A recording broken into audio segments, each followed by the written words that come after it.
untuk Pulau Sonsong ni best sebab dia punya pemandangan memang cantik, air memang jernih lah, macam ekspektasi kami lah.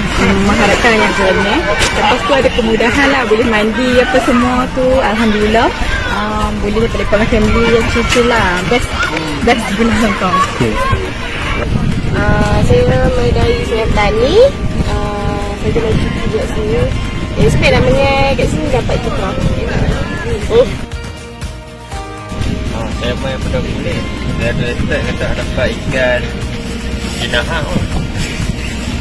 InsyaAllah kalau ada rezeki.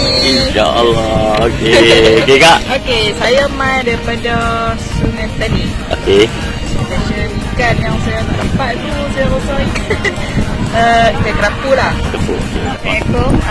Okey, kami daripada Pendang.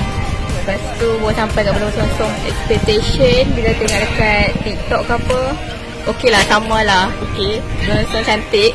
So, main ramai-ramai kat sini. Okey, terima kasih.